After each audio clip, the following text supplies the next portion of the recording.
Summoning John Line, guys. Welcome back to Eleusis, or Eleusis, however you pronounce it. This is chapter 5. When we last left off, we were stuck again, trying to figure out how to progress, how to make the lockpicks, where to go. So I did look up a guide.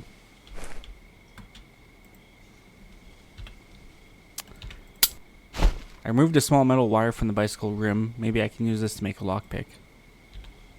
So, yeah. It's funny thing is we ran past that and I did see it, but I didn't clue in that, maybe I should go there with the wire cutters. So there's that. I did miss something in the graveyard too, so I'm going to try to get back there and grab that. But right now I have to get back to the blacksmith shop. I will probably stop at the graveyard on my way back though.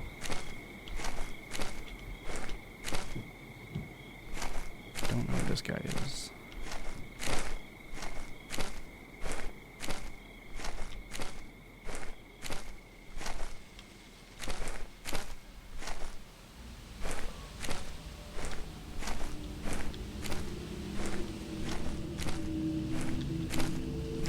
Yeah, apparently there's something in here.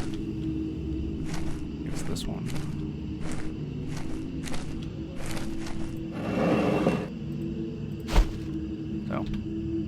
Box of matches. Don't know what I need that for, but I just know I missed it, so I have to get to the blacksmith shop.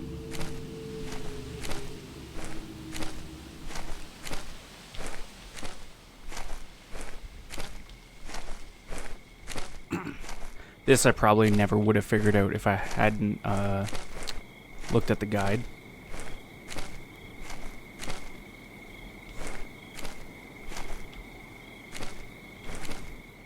Okay, so that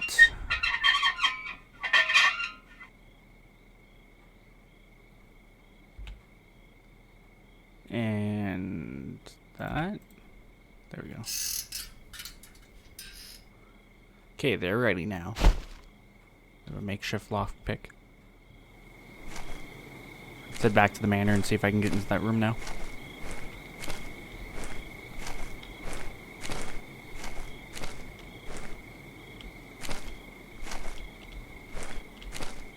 Yeah, that guy must go into the town. I have no idea where he is, but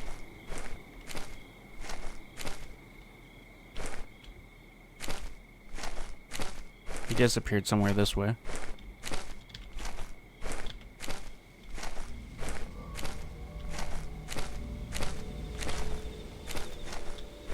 Oh. Comes and checks the manor. I did not know that.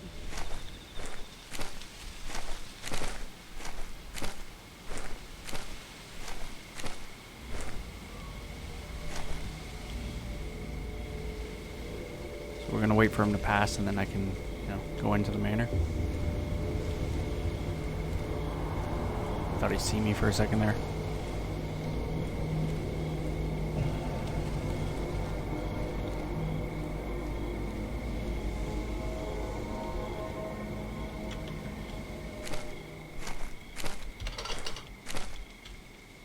Alright.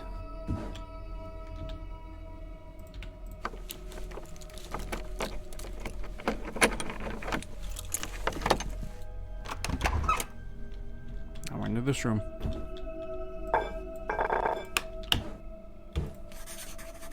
Jesus, we finally got a map. Okay, so we're right here.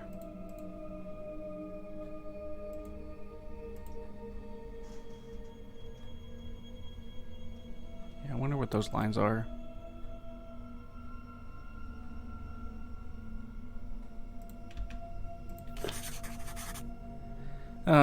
Alright. According to Greek scholars, Typhos, or Typhos, was a fearsome titan who was depicted as half human and half serpent. His entire body was covered with feathers and 2 wings, which sprout from his back. His human head had fiery red hair, and from his eyes came out flames. The word typhon may be derived from the Greek verb typhein, which means to smoke. There are different versions of the origin of Typhus.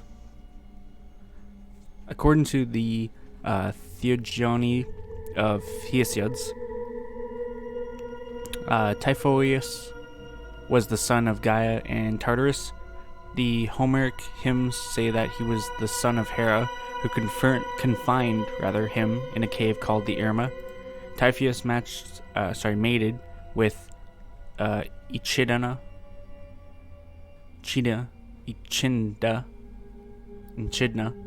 and gave birth to many monsters like Orpheus, Sphinx, the Nemean Lion, Cerberus, Ladon, the Lernaean Hydra, and Chimera. When Typhoeus grew up, he decided to take revenge for the persecution of the other Titans and started destroying cities and ripped off mountains. The gods fled to Egypt in terror, where they took the form of animals. Only Athena and Zeus stood against them. During the battle, Typhoeus grabbed Zeus with his coils and cut off the tendons of his arms and feet and gave them to Delphine to guard them. Then Hermes, with the aid of Pan, managed to steal the tendons, which they restored to Zeus. Zeus went off to face Typhoeus again and hit him with his lightning bolt, a weapon fashioned for him by the three Cyclopses who was decisive in the war against the Titans. Then he imprisoned him deep beneath the earth in the Irma. Typhoeus is linked with various mythological creatures and gods all over the world. In Egypt, he was depicted as Apep or Apophis, and later as Set, the oppressor. Set was most honored and worshipped during the reign of the Hyksos pharaoh, named also Apepi, who made him his lord and protector. According to several references, when the Hyksos were cast out of Egypt, some of them fled to Greece, and Typhoeus, Set's worship, became secret. It is rumored that the legacy of Typhoeus is kept alive by an order called the Order of the Titan Typhoeus, and it is believed that when the time is right, they will wake him from his dormant state. Their goal is to bring forth a new era, the so-called Age of Typhoeus or Age of Chaos.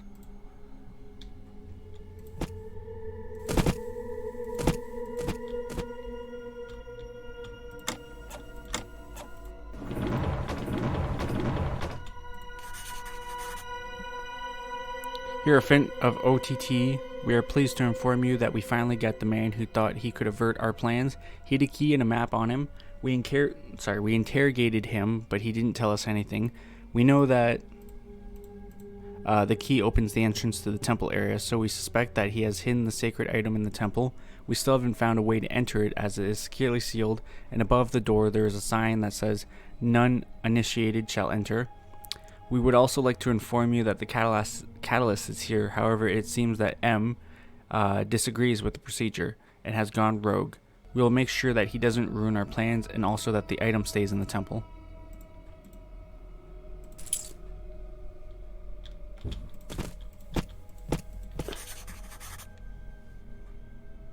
God, more writing.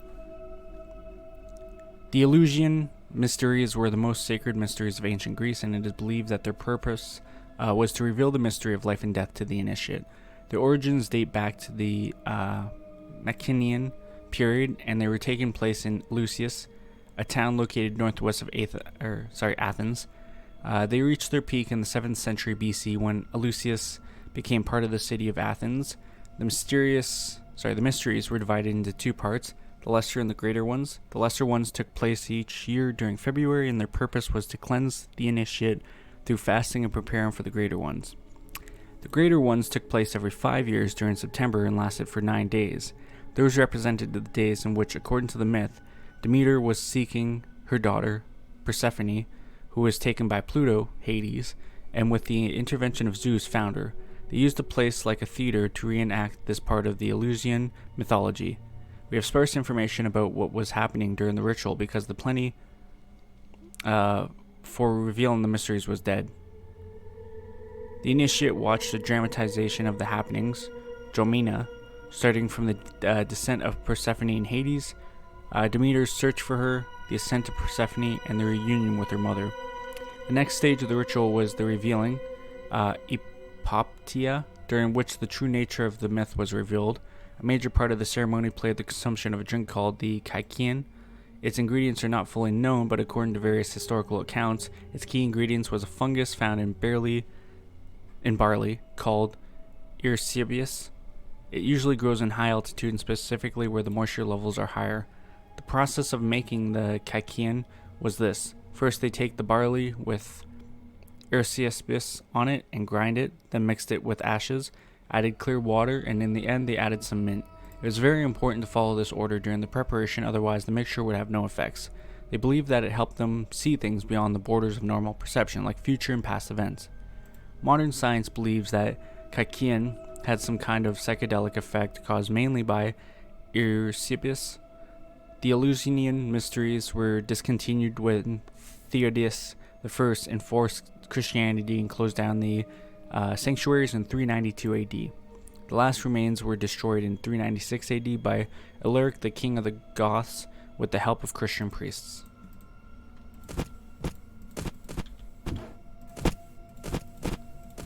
I don't know if I can read any of these other books. So I'm basically just missing barley.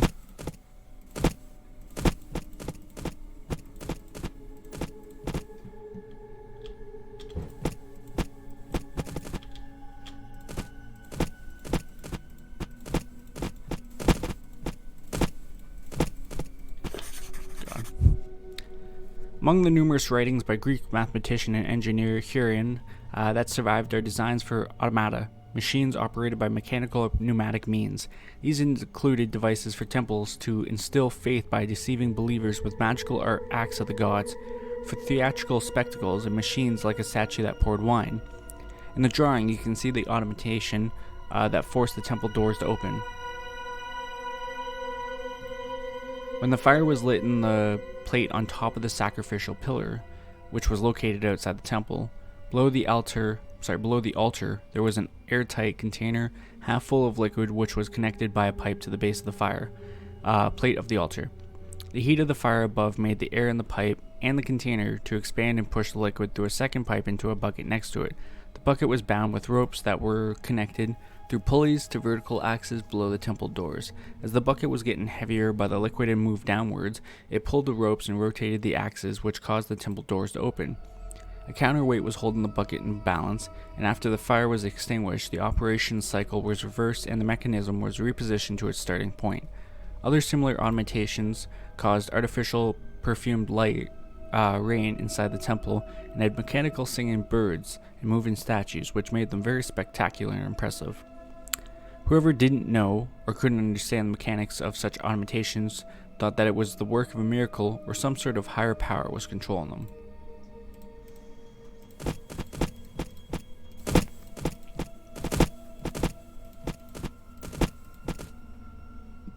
Okay. I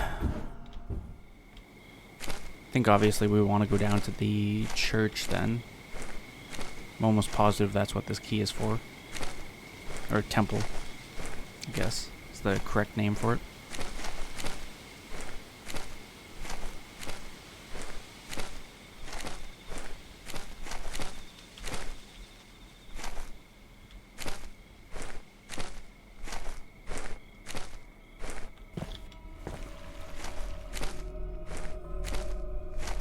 I don't know where to get that barley from though.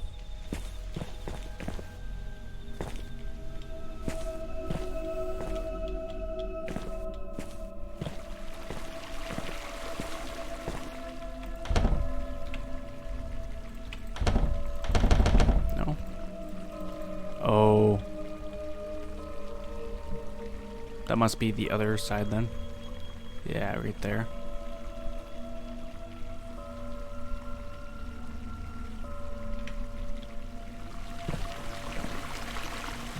Let's go this way.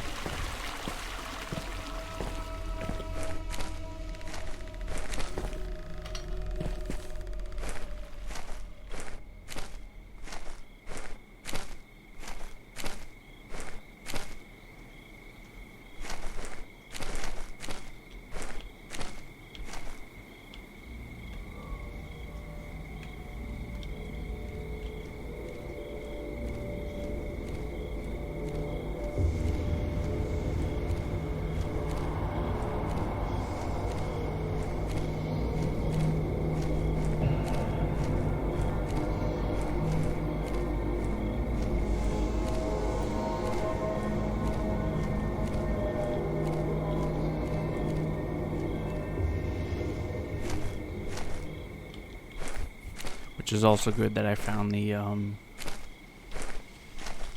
matches. Well, not that I found, that I read that I was missing the matches, rather. Because that could have changed a lot. I think this is the temple area then.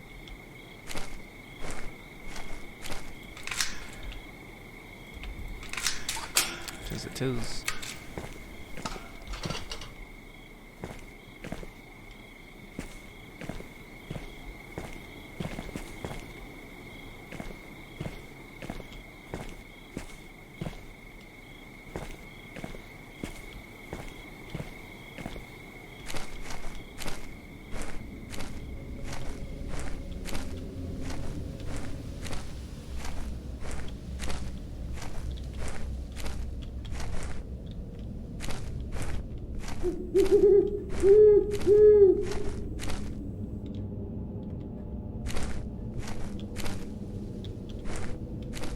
Wonder what this leads to.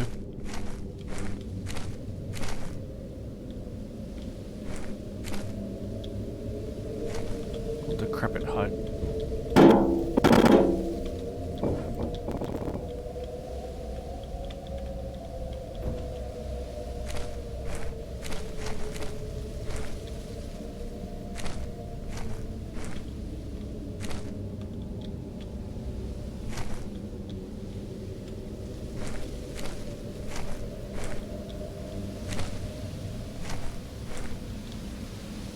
It's very odd.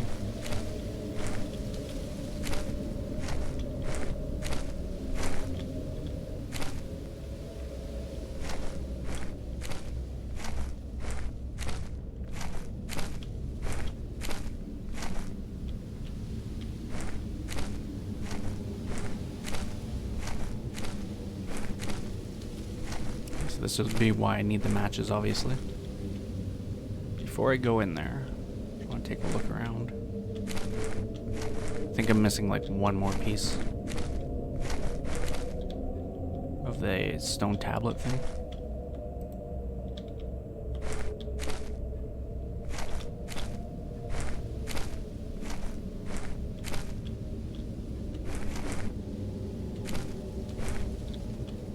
Could be in here too, for all I know.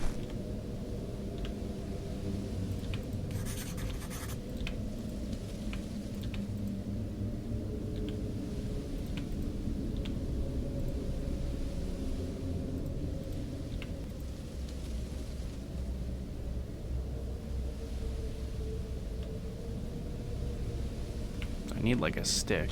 Maybe that's why that hut's there. Let me check the hut again.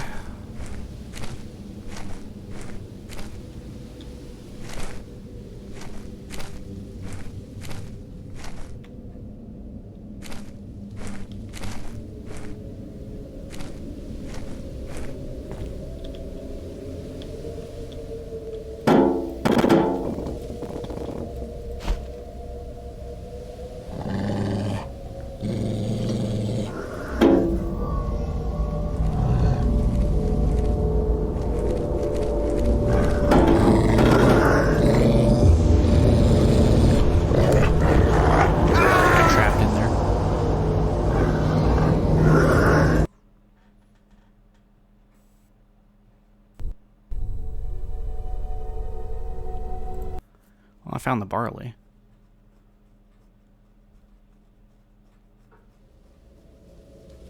Is this before or after I grabbed it?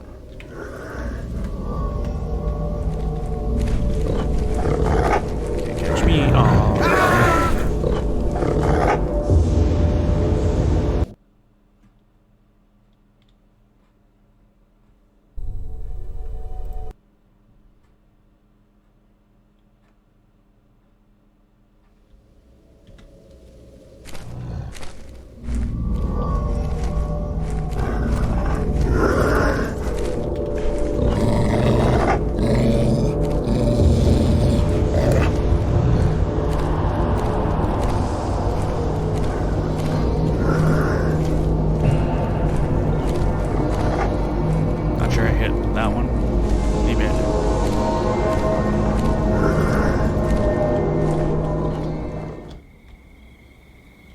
That's one way to lose it.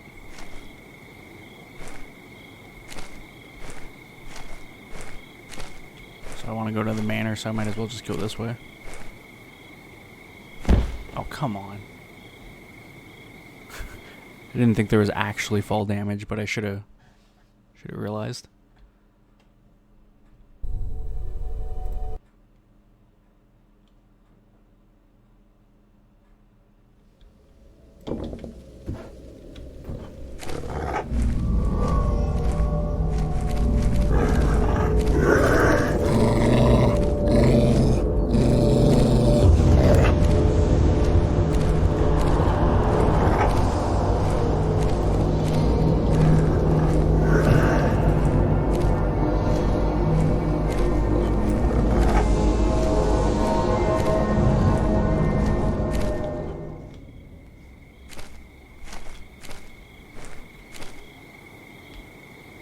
That part's nothing. It's this part here. Getting back down to that.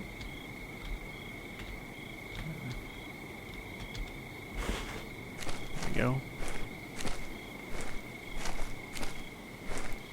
There's barley, ash, water. No. Better look at that book again. Was it this book here? No. This book.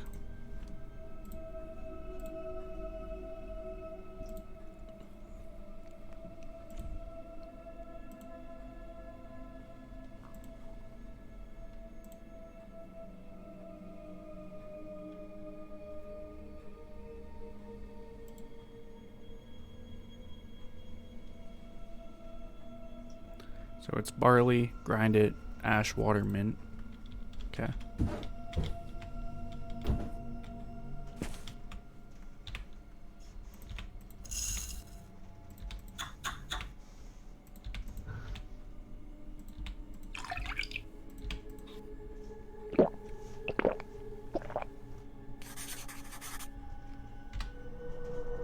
I prepared the mixture mentioned in the book and drunk it. I feel like my sensors are getting heightened.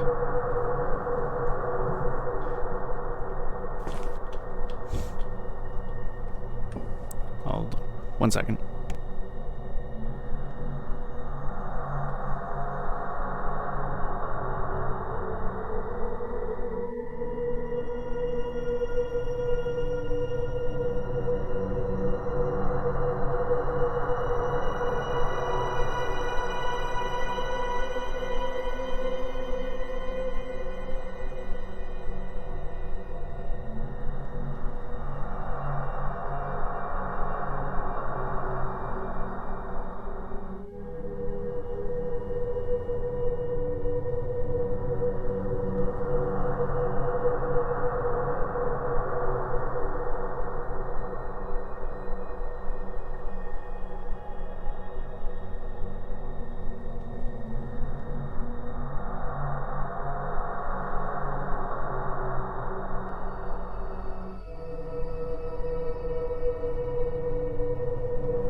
All right.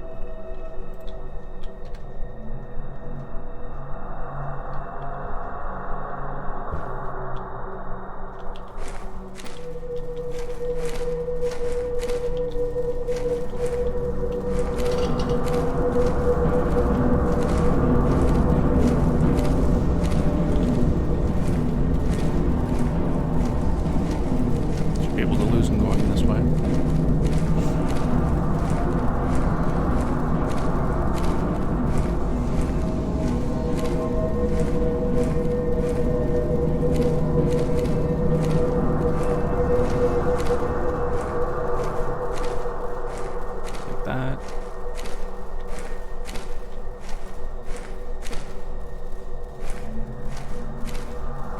Don't know fully why I needed to drink that though, so I'll find out.